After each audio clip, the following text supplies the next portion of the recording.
Okay, welcome everybody. We're starting our a new course. It's called Basic Marketing Tools, and today we're going to be talking about your blurb. And an author's journey starts at the beginning. Okay, and everything about it starts at the beginning. Your marketing starts at the beginning as well as your writing. Okay, so your marketing starts at the beginning of the writing process, not with the finished book. You have to have an author mindset. You can't just have this idea that I'm going to be a writer when I'm going to be an author when I finally write my book. Start thinking of yourself as an author at the very first word. Okay, this is really important when it comes to being able to market, because you'll feel like a fraud unless you start putting into your head that I am an author. I am an author. I'm writing a book. I am an author. Okay, and start this all on day one.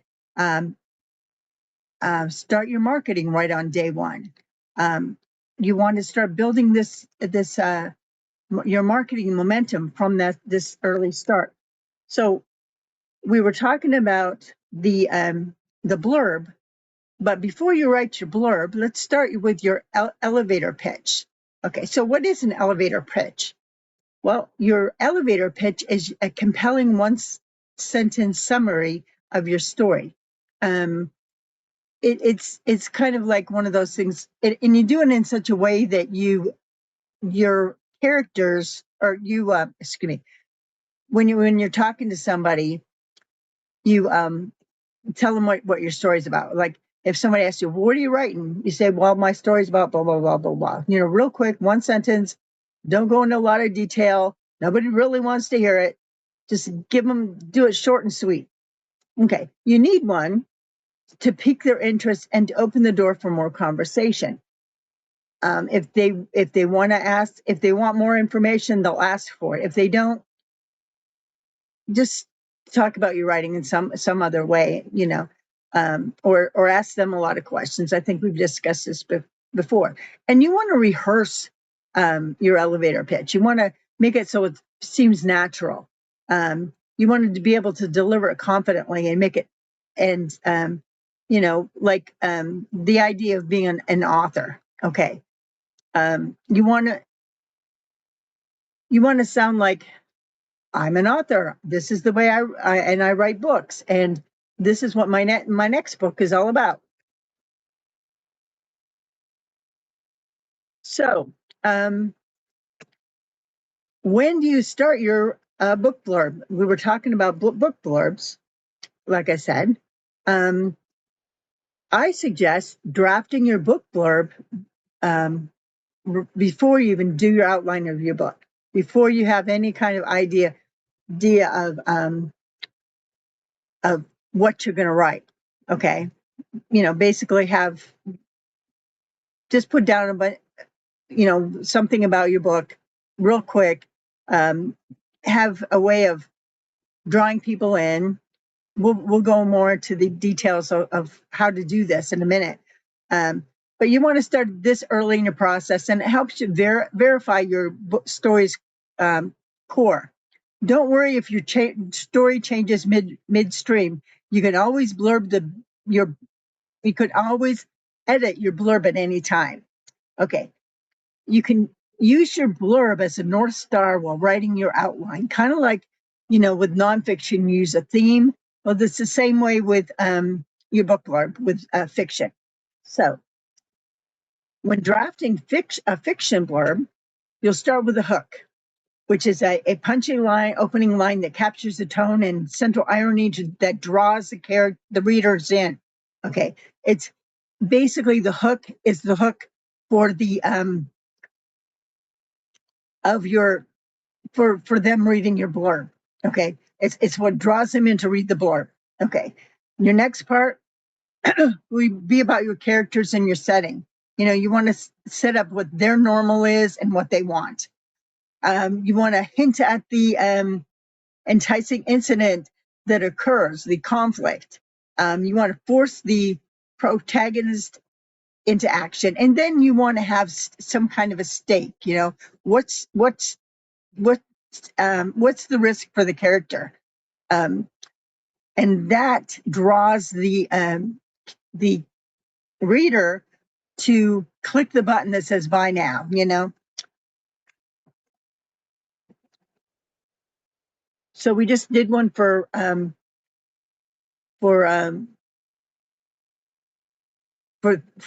fiction blurb. Here's a couple practical tips for a successful fiction blurb. Okay, use a micro POV. In other words, what you want to do is focus on one or two characters. Even if your novel has a cast of dozens, the back cover is too small for a large ensemble. So give the reader the heart of something to follow. Okay, and avoid the summary syndrome. Excuse me. Don't use phrases like "this book is about" or "in a world where."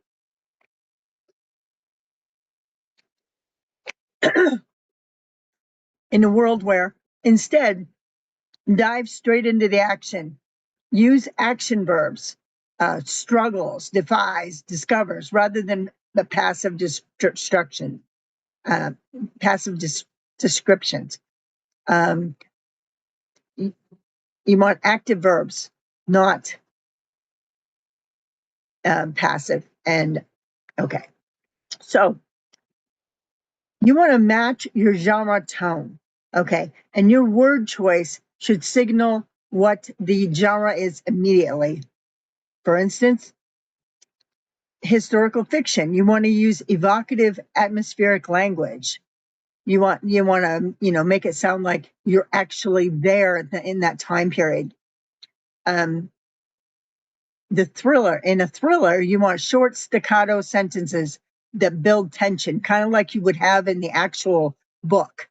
Okay, and then a romantic type of genre would focus on internal emotional friction and will they or won't they kind of energy.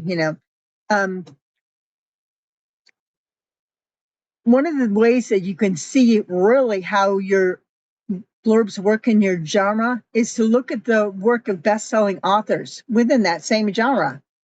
You'll have a general idea of how the sentences are written and how the paragraphs kind of flow together and what kind of things they include. And don't just do one author, do a number of them. Amazon is a great way to find these blurbs. So do your homework. It helps to do your homework. Okay, here's a pro tip for defining your blurb, refining your blurb. Read it out loud. Once you have the draft, read it out loud. If you stumble over a sentence, it's too long. If you're feeling you're giving away the ending, pull back. Find a different way to end it, or make them wonder what the ending is going to be about, and leave them with a mental itch that only reading the book can scratch. Okay, that's the important part right there, is that if you make somebody want to say, man, I've got to read this book, they'll click on buy. Okay, and that's where marketing comes in, is you want to make sure that they're going to buy the book based on what they read in your blurb. Okay, and you'll find the template for how to refine your blurb and how to write your blurb at the end or at the end of the course, that the marketing course that this is part of. Okay, so in nonfiction, you want to use the PAS format.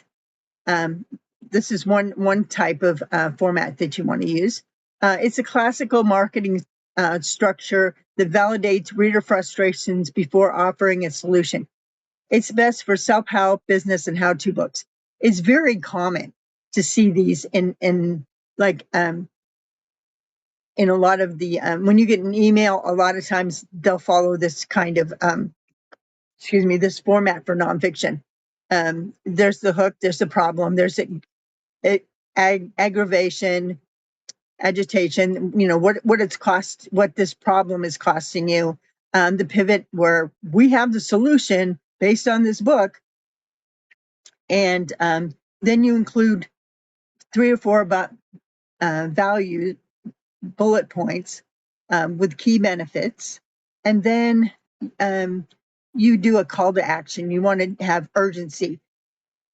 End with a punchy sentence urging immediate action. And that immediate action, buy your book.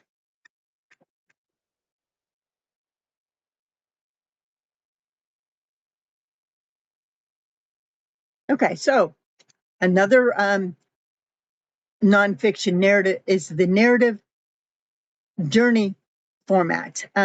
These are best for memoirs, biographies, history, and narrative nonfiction. Okay, and because these books read like stories, the blurb mirrors a fiction format, but infuses real world gravity and historical significance. Okay, you want to do a setup and include the central figure, a moment, or historical landscape. You want to create something that's interesting to your readers. Okay, there's the catalyst. What is the unexpected event or conflict, discovery, or that sets this true story in motion? There's got to be some kind of action or some kind of problem that is solved during this book. Okay, and what are the stakes? Why does this story matter? What was on the line? Was it survival? Was it reputation? What was it?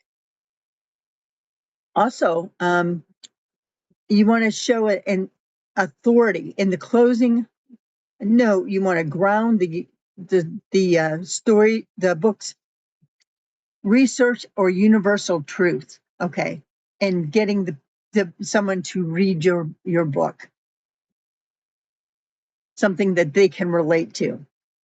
Okay, so another nonfiction type of book is called the paradigm shift format. It's best for science, psychology, sociology, and thought leadership books. Okay, you want to spark curiosity for big idea books by challenging fundamental belief and offering a new perspective.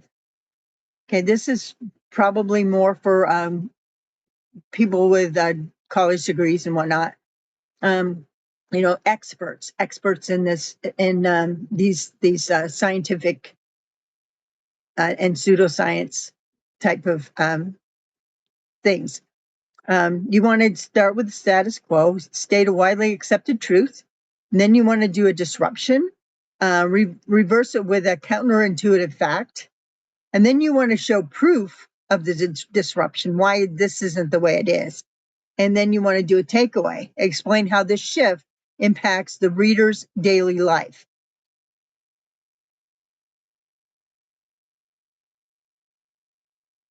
Okay, now we're going to do a recap of what we've just discussed about the blurbs. Again, it's arguably the hardest, excuse me, hardest 150 words you'll ever write. It's a strange shift in gears. If you spent months writing as a novelist, and now you have to act as a copywriter. But think of it, if you would start out as a copywriter of a book that's in your head, say, this is the, it makes it a whole lot easier to begin your whole marketing setup before you ever write the book. Begin with an elevator pitch. Make it short, sweet, to the point. Start early. Start this marketing. Start your marketing early in the writing process. Start by writing this blurb. Make it known to people. Create the hook, the thing that will draw people in, and demonstrate the value. Why should people read your book? And then hook your reader into purchasing the book. That's the whole purpose of the blurb. It's not to tell your story. It's to draw people to your story or to your nonfiction book, so they'll read it. So any questions or comments?